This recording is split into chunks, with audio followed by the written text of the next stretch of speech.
Good evening, good afternoon, good morning, wherever you are across this great wide world. I'm going to continue again, or continuation on the Bureau of Indian Affairs, or in the rest of this video, we'll call it the BIA. And what I'm talking about here is if you do any research, or if you look at any history concerning Native American, especially Native American reservations, there's always been this issue of mistrust of the white elites or the white culture because Native Americans have been misled down many what I call rabbit holes and find out that they have issues concerning trying, or the white elites trying where they're losing their identity, where they're losing their land, or being uh, uprooted and moved. Especially a lot of this occurred in the in the 18th and 19th century, especially as white settlement moved across from east to west concerning the basic thing about farming and the philosophy, especially of the Jeffersonian age and what I call the Andrew Jackson age, where they believed in the old principle of 40 acres and a mule, settling the wilderness and moving Native American, as Jefferson used to call them, noble savages, and tried to Christianize the Native Americans. So in that retrospect, there's always been this historical, and that was an example, but there's other examples of this as well, that there's this issue of mistrust and not seeing treaties broken, the youth trying to lose their identity, being forced onto reservations, especially west of the Mississippi, and not being able to keep their homelands. And inconsequently, some of these tribes lost their identity.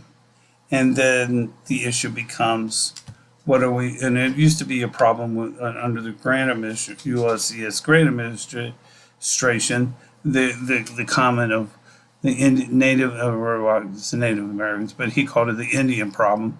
And part of that became removal of the bison. I mean, one time, for instance, there was over 500 million buffalo before white establishment, and this is just a rough estimate. And by the 1900s, or the turn of the century, there were approximately around 100 left. So there was a basic ratification of the buffalo, especially in the plains area. Consequently, this led to starvation among Native American tribes, which was another issue that became of a mistrust with Native America, with the white elites or the white culture of the time. So in this part of this scope becomes when the Native Americans were moved onto reservations. It used to be part of the War Department to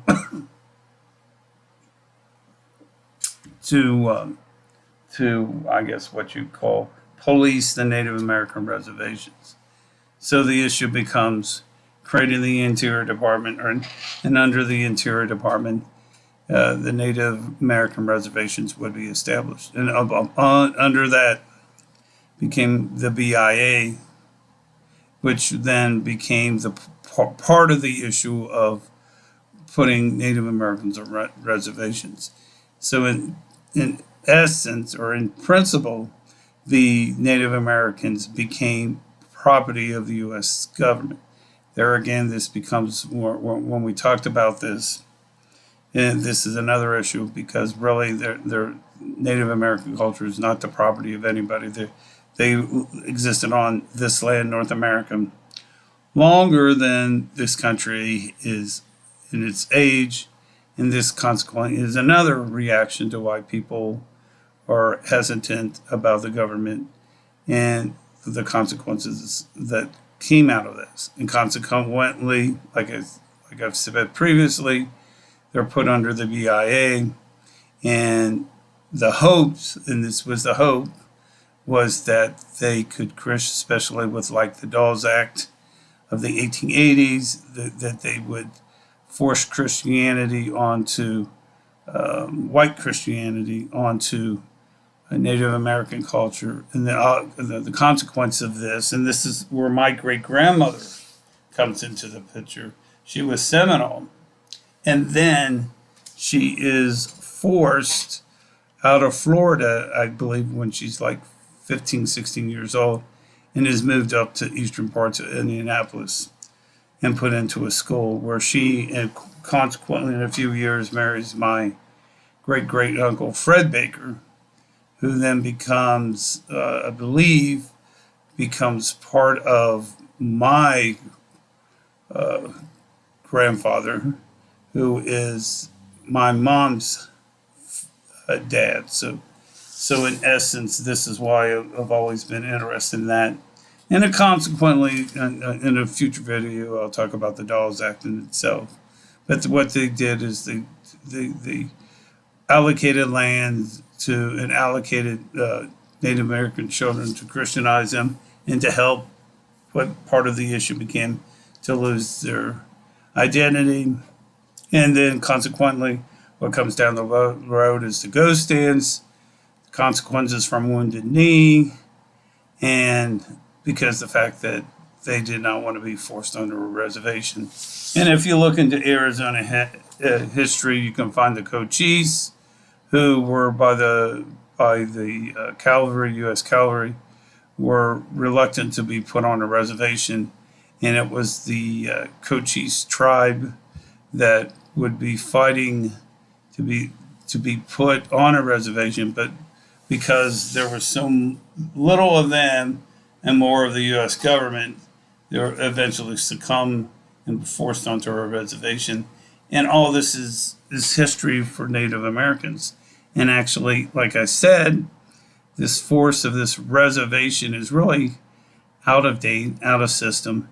And even though I would expect more to happen out of the Biden administration, they're really, even though they put a head chair of from the Navajo land in charge, it seems like we're still dealing with the status quo of Native American reservations.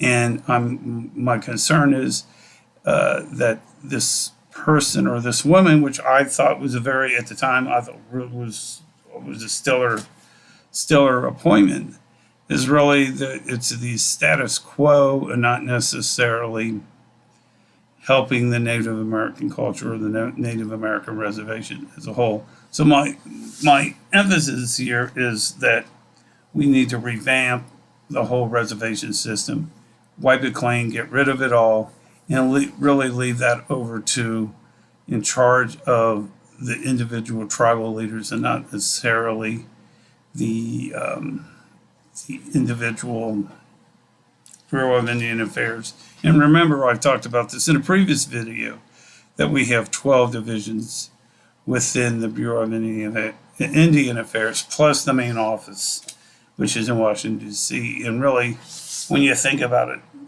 majority of the Native American reservations are west of the Mississippi. Yeah, but the headquarters is in Washington, D.C., which to me doesn't make any sense at all. Why would you have a headquarters when majority of your Native American tribes exist west of the Mississippi? And that office should be moved into places either like El Paso, Oklahoma City, Austin, Texas, etc. So that could be a more hands-on with Native American tribes. And then the big issue becomes what do we do down the future, since this online gambling is taking place post-COVID. I believe and that some of these casinos on reservations have lost revenue, and that revenue was used for social and infrastructure projects on the reservations. So there was money lost there as well, and I believe there was probably, most likely, and I believe this true heartedly, that a lot of that revenue, especially COVID, post-COVID, was lost because of online gambling. And the other summary of this is, though baby boomers and Gen X are the ones really interested in going to the casinos, after Gen X, the future generations of that have limited or no use of any online gambling. So this is going to become an issue within 10 to 15 years as to what to do with some of these casinos as they continue to lose revenue. So these are food for thoughts, that issues that the Bureau of Indian Affairs should be taking up, which I believe what they're doing is just leaving it up to the individual tribes. And if that's the case, then what we need to do is really turn that extra revenue, that the BIA is getting, and turn it over to individual tribes, and not necessarily give that money to the Bureau. Because in any organization, and I believe the government's that way, all departments within the Washington State are heavy topped, and not necessarily the funding is getting down into ears. And that's happened on the federal level as well as the state level as well. And, it is across all states, because the governments are, not as efficient, but they are still applying the services. But the money in the administrative is more higher than the actual services themselves that the people are getting. And when you call and talk to them, a lot of them, especially the Bureau, they say it's up to the native tribes themselves. So anyway, and I agree that this is where we need to go, disband the BIA, because it's a system that was based even on the 1930s, but that Harold Ickes made some changes, as well as Franklin Delano Roosevelt. But these were changes that were made in the 1930s. There were some changes made, minor changes in the 1930s, minor changes in the 1970s, but really we're the status quo on this, and we're really going into the 21st century on a system that was built on with the foundation of the 18th, 19th century. So please like and subscribe to my channel. Also, please take a moment to leave any comments below. Also, I do have books available online from Amazon. They're under Boyd Thomas Miller or B. Thomas Miller. And folks, I'll hope to talk to you real soon, and have a great day. Thank you. Please like and subscribe and view my channel. Thanks. Have a great day. Bye.